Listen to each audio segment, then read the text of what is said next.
Hello Internet, Jojo here, and today I'm going to use my massive, throbbing brain to determine and discover who would win a fight between two of my favorite characters in their respective media, and what I would also consider a legacy matchup for me, Gaara from Naruto and Crocodile from One Piece.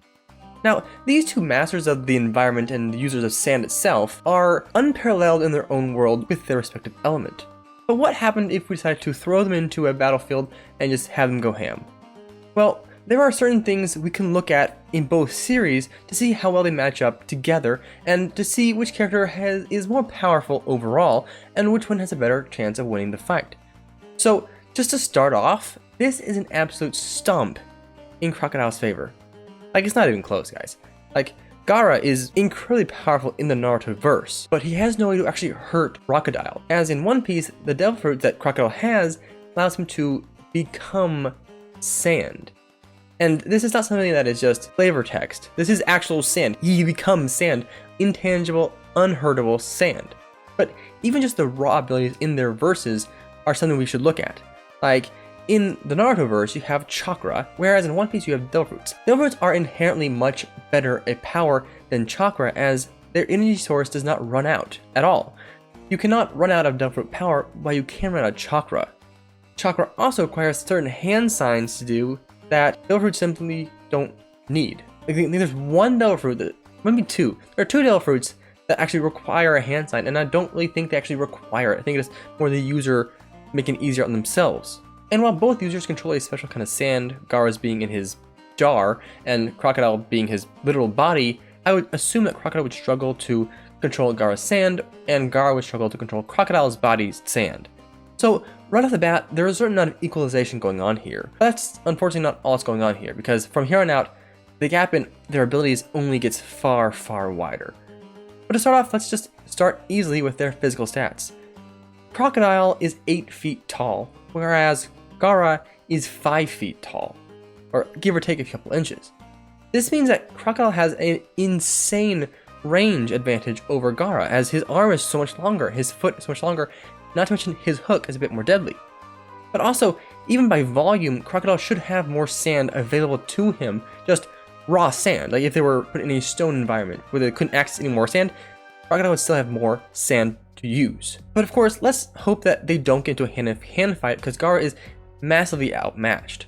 You see, Crocodile fought Mihawk and Doflamingo and seemed to hold his own. How are you not dead? I have no idea! Oh, give me a big fat break! And he's also been doing this for years, whereas Gaara isn't a hand-to-hand combat expert or even good at it in any sense of the word, because most of his life was spent not even being close enough to his opponent to use hand-to-hand combat. And even years later, Gaara really hasn't grown that much more, whereas Crocodile's been fighting other pirates for the last 50 or so years. Crocodile's fought with Mihawk and Doflamingo, the world's greatest swordsman and a master hand-to-hand combatant, whereas Gaara was not traditionally trained in hand-to-hand combat at all, because most of his defenses were automatic and his attacks were just a wave of his hand. He didn't need to use hand-to-hand combat at any point in his early life. So Gaara has an obscenely little bit of experience in traditional ninja abilities, like even less than your average ninja, simply because he was not trained to use them. And even now, sand is still his main weapon, so I can't really imagine that he would have actually gone out of his way to learn these skills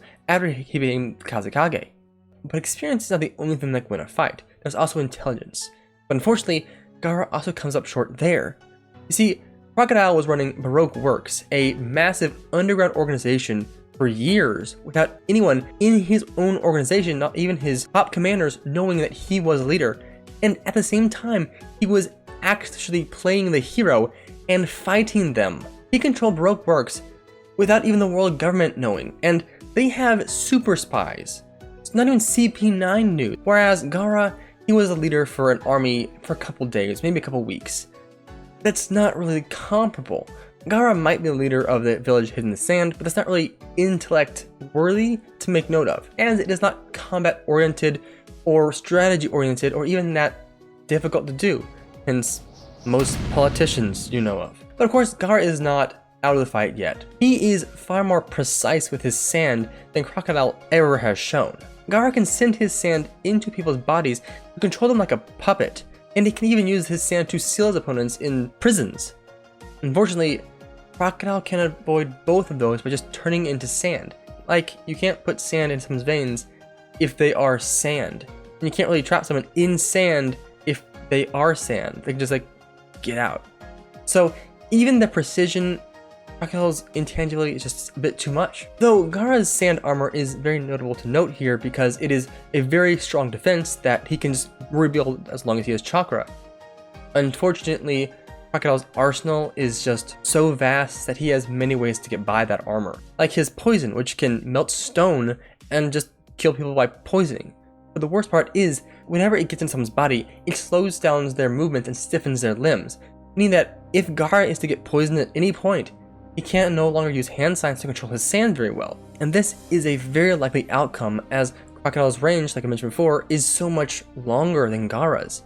So not only is Crocodile immune to all physical attacks, unless Gaara can somehow get some water, which I think that would be a bit of a stretch considering how he fights, if we take him down the line in the One Piece story, which he appears to be coming back into relevancy, he likely has Haki, which allowed him to strengthen that hook and predict Gaara's attacks to an absurd degree, almost like spider sense. But even if we don't include that, Crocodile can still dehydrate people all the way completely, like turn them into a husk of what they are in a single touch. But he can also sense water lines vast distances under this ground and make sinkholes from them. Almost every single one of his projectiles is some sort of bladed weapon as well. So Gaara is simply outmatched in arsenal as well. And like I mentioned at the start, there's almost no way that Gaara is going to outlast Crocodile in terms of stamina because of the vast differences their power take. Like, best case scenario for Gaara was that he can somehow take control of Crocodile's sand and just slap him around, but then again, Crocodile is still sand. It's not going to hurt him, and he'll just wait until Gaara runs out and then just go slice with his hook. And not to mention that Gaara's armor, his sand armor, takes up a lot of chakra as well. Probably far more than anything else in his arsenal, whereas Crocodile can stay in sand form as long as he wants. And Crocodile doesn't really even need to be up close to kill Gaara. See, his range is likely far greater. After all, he made a storm, a sandstorm, that covered nearly an entire country, definitely an entire city. He can make sandstorms as large as Douglas Bullet, several kilometers high, and he can even predict how the weather affects his storms depending on where he is, how he launches them, which direction he wants them to go in, and all that stuff. Like, from halfway across the country, he made a storm that hit the exact spot he wanted to go, from half a country away. And this is something the size of a continent, not really a country. Crocodile also likely surpasses Gaara in terms of physical ability and power output because he was absolutely wrecking Robin, who wrecked Pell, and Pell survived a city-size explosion. And also Igaram did too. So he should be vastly superior to that. I mean, he wasn't even worried about being caught in the middle of the blast. He was like, if it happens, it happens. I'll be fine. And while Gaara is no slouch when it comes to what he can do with his sand, as he protected the villages hidden in the sand from a explosion and then once wiped out an entire forest, I don't think they're actually comparable to an actual city-sized nuke going off, because the capital city of Alabasta, Alabarna, is not small. I mean, just comparing it to the river in multiple different instances, this thing is such a large city, and Crocodile Storm was massive in comparison to that city. It made the city look small. So I'm not sure that a single bomb going off is going to be able to surpass what Crocodile's done. Now, it's not all in favor of Crocodile.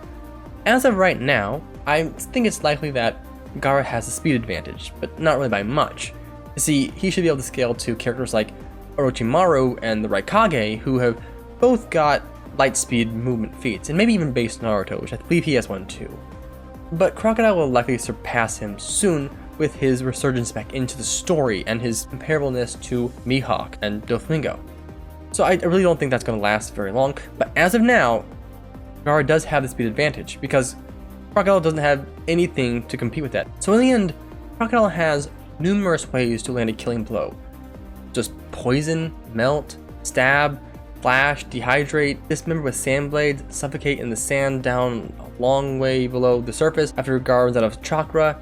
He has so many ways to kill Gaara that Gaara doesn't have. I think Gaara's best case scenario is to use that insane speed advantage as of now to his advantage and just blitz Crocodile until he can just hit his flesh form, because Devil Fruits are consciously used. You have to decide to turn into sand, but he has to do that fast before he gets tired, because once he runs out of chakra, he's dead.